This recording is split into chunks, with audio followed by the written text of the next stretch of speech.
여러분 안녕하십니까, 진성호입니다. 이제 국민의힘 투표가 끝났습니다. 내일 오후 2시 44분쯤 정홍원 선관위원장이 누가 국민의힘의 공식 대통령 후보인지를 발표할 겁니다. 자, 상당히 긴 시간이었습니다. 그리고 뜨거운 전쟁이었습니다. 윤석열 전 검찰총장이 아주 쉽게 국민의힘 후보가 될 것 같았습니다만 홍준표 의원의 대반전 드라마가 간단치 않았습니다. 자, 이제 결과만을 앞두고 있습니다. 오늘 국민의힘은 당원 투표율이 63.89%입니까? 정말 기록을 세웠습니다. 민주당이 참으로 부러워할 겁니다. 그리고 윤석열의 원맨쇼로 끝날 줄 알았던 이 경선이 홍준표의 선전으로 굉장히 뜨거워졌습니다. 윤석열과 홍준표 누가 승자가 될지를 장담할 수 없다는 이런 언론 보도, 지금까지도 누가 될지 모르겠다는 보도들이 나옵니다. 물론 이것은 양측을 공평하게 대우하는 보도로 보입니다. 제 개인적인 생각으로는 윤석열 후보가 홍준표 후보를 좀 넉넉하게 이길 것 같습니다. 물론 제 예측이 틀릴 수도 있습니다.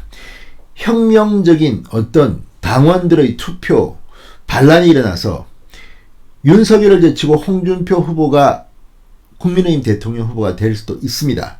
부인하지 않겠습니다. 또 여론조사 얼마나 큰 차이로 홍준표가 윤석열을 이기느냐에 따라서 판을 흔들 수도 있습니다. 그러나 지금까지 나온 오늘 발표된 여론조사 그리고 당원 투표 분위기를 보면 저는 윤석열이 좀 크게 이길 것 같습니다. 자, 다 떠나서 이 국민의힘의 대통령 후보 경선이 이렇게 역동적으로 된 데는 홍준표 의원의 정말 대단한 이 파이팅이었습니다. 홍준표 의원이 한 두세 달 전만 해도 윤석열 후보와 여론조사에서 큰 차이가 났습니다. 그런데 지금 국민의힘 적합도 경쟁력 조사를 보면 물론 민주당 지지층의 역선택이 상당히 많습니다. 그건 뭐 드러나 있습니다. 그럼에도 불구하고 이까지 이 국민의힘 경선을 다이나믹하게 만든 것은 홍준표 캠프의 공이 큽니다.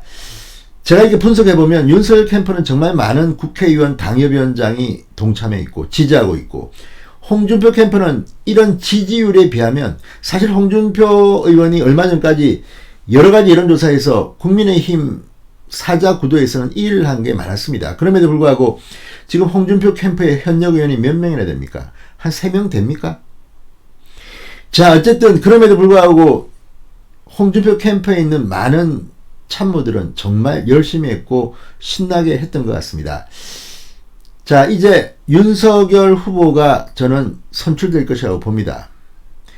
국민의힘의 공식 후보입니다. 그렇지만 진정한 성자는 어쩌면 홍준표 의원일지도 모릅니다. 정말 선전했습니다. 저는 개인적으로 홍준표 의원의 과거를 알기 때문에 국민의힘 대통령 후보로는 윤석열이 홍준표보다 낫다고 봅니다. 물론 저는 윤석열을 잘 모릅니다. 그렇기 때문에 홍준표의 과거를 알고 있지만 윤석열의 미래 가능성을 알지만 또 윤석열이 정말 어떤 사람인지는 잘 모르지만 지금까지 보여온 그 경력을 보고 또 그 행동을 보면 정권교체에는 적임자라는 생각을 갖게 됩니다. 물론 홍준표 의원도 국민의힘 대통령 후보가 되면 저는 이재명은 이길 수 있다고 봅니다. 자, 그렇지만 가장 힘든 시기에 문재인 정권을 무너뜨릴 수 있고 정권교체를 할 수 있다는 희망을 심어준 사람은 윤석열입니다. 오히려 국민의힘에 입당한 뒤 몇 달 동안 윤석열의 지지율은 침체되고 뭐 잦은 실수 같은 것들이 있었습니다. 그렇지만 본질적으로 윤석열이 잘못한 거는 저는 모르겠습니다. 뭐 국민들이 볼 때 부족한 게 많고 실수도 하고 말도 할 때마다 논란이 되고 있지만 이건 윤석열을 공격하려는 그런 시도도 보입니다. 자, 어쨌든 이제 나흘 동안의 경선 절차가 모두 끝났습니다. 이틀간의 모바일 당원 투표, 이틀간의 ARS 조사, 그리고 이틀간의 국민 여론조사. 자, 물론 제가 예측하는 것이 꼭 맞다고 할 수는 없습니다. 홍준표 후보가 국민의힘 후보가 될 수도 있습니다. 저는 부인하지 않습니다. 그럼에도 불구하고 모든 상황들을 제가 종합해보면 좀 넉넉하게 윤석열 후보가 선출될 것이라는 생각이 듭니다. 자, 이제 홍준표 캠프의 선전, 정말 제로에서 시작해서 지금의 삐까삐까한 정도까지 따라온 데 대해서는 정말 대단한 겁니다. 그리고 왜 그러면 윤석열 캠프가 그렇게 많은 인원과 그 많은 사람들, 호화로운 군단을 갖고도 이렇게 고전했는가? 물론 내일 승자는 저는 윤석열이 될 거라고 봅니다만 이제 그것을 반면교사로 삼아야 합니다. 중요한 것은 내년 3월 9일 대통령 선거에서 정권을 교체하는 겁니다. 자, 그동안 홍준표 측, 윤석열 측 낯을 붉히면서 싸웠습니다. 그렇지만 정말 중요한 것은 내일 오후 2시 44분쯤 후보가 발표된 뒤 원팀이 되어야 된다는 겁니다. 지금 민주당은 이재명 후보가 선출된 뒤 이낙연계와 갈등이 지금도 그대로인 것 같습니다. 국민의힘은 달라야 합니다.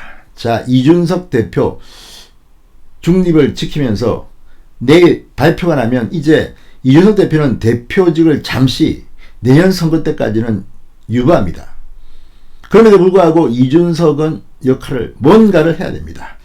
자, 그리고 윤석열 후보가 내일 탄생한다고 가정하면 이제부터는 그전까지는 완전히 다른 개혁적인 정당을 만들어야 합니다. 지금 윤석열 캠프에 많은 사람들에 대해서 비판이 나오고 있는 이유는 개혁 가능성이 없다는 겁니다. 홍준표 캠프가 지지율이 높아진 것 중 하나는 2030, 40들이 국민의힘은 변화해야 되는데 윤석열 캠프를 보면 한심하다 이런 비판입니다.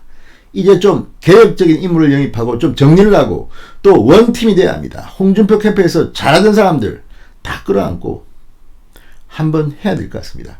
걱정은 됩니다. 지금 감정적으로 너무 갈등이 심했습니다. 자, 이제 모든 것을 잊고 내일 2시 44분 후보가 결정되면 국민의힘은 이제 정권 교체만 보고 달려가야 될 것 같습니다. 진성호의 직설이었습니다. 여러분 감사합니다.